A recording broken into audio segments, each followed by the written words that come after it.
Varantharappilly police സ്റ്റേഷനിൽ സേവനമനുഷ്ഠിക്കവെ അന്തരിച്ച civil police officer KS മുജീബിന്റെ അനുസ്മരണവും കുടുംബസഹായനിധി വിതരണവും നടത്തി. Kerala police association KPA, Kerala police officers association KPOA, Thrissur rural, Thrissur city ജില്ലാ കമ്മിറ്റികളുടെ സംയുക്താഭിമുഖ്യത്തിൽ കോടാലി വ്യാപാരി ഭവൻ ഹാളിൽ വെച്ചാണ് ചടങ്ങ് സംഘടിപ്പിച്ചത്. പുതുക്കാട് MLA KK രാമചന്ദ്രൻ മുജീബിന്റെ കുടുംബാംഗങ്ങൾക്ക് സഹായനിധി സംഖ്യ കൈമാറി. തൃശൂർ റൂറൽ, തൃശൂർ സിറ്റി ജില്ലകളിലെ പോലീസ് ഉദ്യോഗസ്ഥരിൽ നിന്നും കേന്ദ്ര ഡെപ്യൂട്ടേഷനിലുള്ള ഉദ്യോഗസ്ഥരിൽ നിന്നുമായി പോലീസ് സംഘടനകൾ സമാഹരിച്ച 20 ലക്ഷം രൂപയാണ് കുടുംബത്തിന് കൈമാറിയത്. KPOA തൃശൂർ റൂറൽ ജില്ലാ പ്രസിഡന്റ് KP രാജു അധ്യക്ഷനായ ചടങ്ങിൽ തൃശൂർ റൂറൽ ജില്ലാ additional police superintendent TS Sinoj, Kodakara block panchayat president Aswathy VB എന്നിവർ മുഖ്യാതിഥികളായി പങ്കെടുത്തു. KPA തൃശൂർ റൂറൽ ജില്ലാ സെക്രട്ടറി വിജോഷ് ML ചടങ്ങിന് സ്വാഗതം പറഞ്ഞു.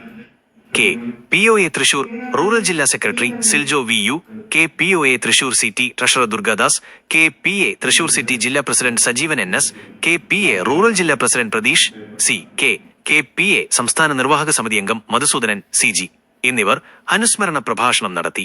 KPA തൃശൂർ C ജില്ലാ ട്രഷറർ സിജു KS നന്ദി രേഖപ്പെടുത്തി. KPA KPOA സംഘടനകളുടെ ജില്ലാ കമ്മിറ്റി അംഗങ്ങളും വിവിധ സ്റ്റേഷനുകളിൽ നിന്നുള്ള സേനാംഗങ്ങളും ചടങ്ങിൽ പങ്കെടുത്തു.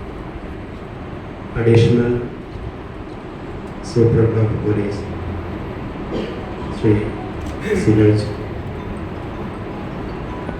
കൊടകര ബ്ലോക്ക് പഞ്ചായത്തിൻ്റെ president Shrimati Aswathy VB,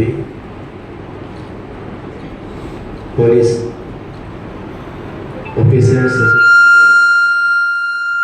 അസോസിയേഷൻ്റെയും Kerala police അസോസിയേഷൻ്റെയും ജില്ലാ തലത്തിലുള്ള വേദിയിലിരിക്കുന്ന സദസ്സിലിരിക്കുന്ന നേതാക്കളെ, മുജീബിൻ്റെ കുടുംബാംഗങ്ങളെ, ഏറ്റവും പ്രിയപ്പെട്ട സഹോദരി സഹോദരന്മാരെ, സുഹൃത്തുക്കളെ,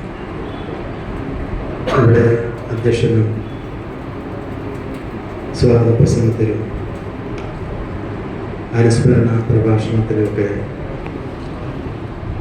മേഖലകളിൽ നിന്നും ചേർത്ത് നിർത്തുന്നതിന് വേണ്ടി കേരള പോലീസ് അസോസിയേഷനും അതുപോലെ തന്നെ കേരള പോലീസ് ഓഫീസ് അസോസിയേഷനും ഇത്തരത്തിലുള്ള ഒരു മാതൃകാപരമായിട്ടുള്ള പ്രവർത്തനം ഏറ്റെടുക്കുന്നു എന്ന് പറയുന്നതും ആ ചടങ്ങിൽ പങ്കെടുക്കാൻ കഴിയുന്നതും ഏറ്റവും അഭിമാനാർഹമായി തന്നെ കാണുകയാണ്.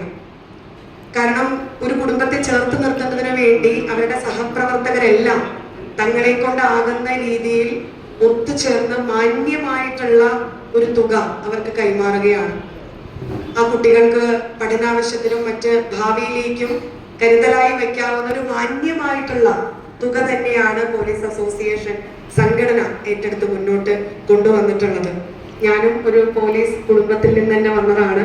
അതുകൊണ്ട് ഇവിടെ ഇരിക്കുമ്പോൾ ആ കുടുംബത്തിൽ ഇരിക്കുന്നത് പോലെ തന്നെയാണ്. നേരത്തെ ഇവിടെ സിനോജ് സാറ് പറഞ്ഞതുപോലെ ഈ പോലീസ് അംഗങ്ങളുടെ അല്ലെങ്കിൽ പോലീസ് ഉദ്യോഗസ്ഥരുടെ ഒരു ജോലി പ്രഷർ എന്ന് പറയുന്നത് അത് ഏറ്റവും കൂടുതലൊക്കെ അനുഭവിച്ചിട്ടുള്ള ആളാണ് ഞാനൊക്കെ പഠിച്ചുകൊണ്ടിരിക്കുമ്പോൾ എൻ്റെ ഒന്നും ഒരു പ്രോഗ്രസ് റിപ്പോർട്ട് ഒപ്പിടാനോ ഒരു PTA മീറ്റിങ്ങിന് പോലും അച്ഛന് വരാനായിട്ട് സാധിച്ചിട്ടില്ല.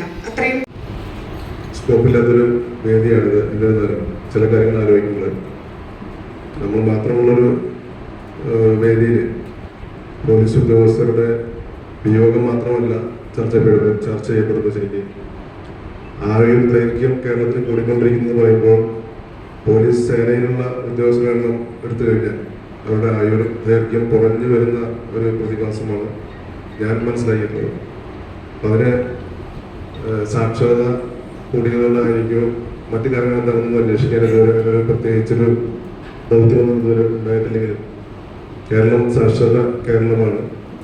ഇവിടെ നമ്മൾ ആരും പോലീസിനെതിരായിട്ടൊന്നും മനഃപൂർവ്വം പ്രശ്നങ്ങളൊന്നും ഇല്ലെങ്കിലും നമ്മൾ നേരിടുന്ന നിരന്തരം പോലീസുകാർ നേരിടുന്ന വ്യത്യസ്തങ്ങളായ വിഷയങ്ങൾ, ബൃഹത്തായ കർമ്മങ്ങൾ നിർവഹിക്കേണ്ട ഒരു സാഹചര്യമുള്ളതാണ് ഏതൊരു പോലീസ് ഉദ്യോഗസ്ഥനെ സംബന്ധിച്ചും. അങ്ങനെ ഒരു സേവനം നിർവഹിക്കുമ്പോൾ തീർച്ചയായിട്ടും സ്ട്രെസ്, അതിന് കാരണം മറ്റ് കുടുംബ പശ്ചാത്തലത്തിൽ എന്തെങ്കിലും പ്രശ്നമുണ്ടെങ്കിൽ അതൊക്കെ ഒരു സ്ട്രെസ്സായിട്ട് രൂപാന്തരപ്പെടുകയും അതുകൊണ്ട് തന്നെ തീർച്ചയായിട്ടും ദൈർഘ്യം പറയാനുള്ള സാധ്യത ഉടലെടുക്കുകയും ചെയ്യും. വളരെ ചുരുക്കം പേര് ഒറ്റപ്പെട്ട് മറ്റു കാരണങ്ങൾ കൊണ്ടും സ്വഭാവ ശീലങ്ങളിലുള്ള പ്രശ്നങ്ങൾ കൊണ്ടും ചിലപ്പോൾ അങ്ങനെ ഉണ്ടാകാമെങ്കിലും ഭൂരിപക്ഷവും അങ്ങനെയൊന്നുമില്ലാതെ ദൈനംദിന ജോലിയിൽ ഏർപ്പെട്ടു വരുന്ന പോലീസ് ഉദ്യോഗസ്ഥർക്ക് പോലും അത്തരത്തിലുള്ള പ്രതിസന്ധികൾ നേരിടുന്നു, അവരുടെ കുടുംബാംഗങ്ങൾ അതിൻ്റെ തിക്തഫലങ്ങൾ അനുഭവിക്കുന്നു എന്നുള്ള യാഥാർത്ഥ്യം ഇവിടെ ഷെയർ ചെയ്യാൻ മാത്രമാണ് നമുക്ക് പറ്റുള്ളൂ. അപ്പോൾ അതെന്തുകൊണ്ട് എന്നുള്ളത് തീർച്ചയായിട്ടും നമ്മൾ ഓരോരുത്തരും ചിന്തിക്കേണ്ട കാര്യമാണ്. പോലീസ് സേനയിലുള്ള ഒരു ഉദ്യോഗസ്ഥൻ്റെ നിര്യാണം കൊണ്ടോ വിയോഗം കൊണ്ടോ അയാളുടെ വേക്കൻസിക്ക് നികത്താൻ മറ്റൊരാൾക്ക് സാധിക്കും. പക്ഷേ കുടുംബത്തിൽ അയാളുടെ സാമീപ്യം നഷ്ടപ്പെടുന്നതോടുകൂടി തീർച്ചയായിട്ടും ഇങ്ങനെ ഉള്ള പ്രതിസന്ധികൾ നമുക്കൊരിക്കലും നികത്താൻ പറ്റാത്തൊരു പ്രശ്നമായിട്ട് സമൂഹത്തിൽ ഉരുത്തിരിഞ്ഞു വരുന്നു.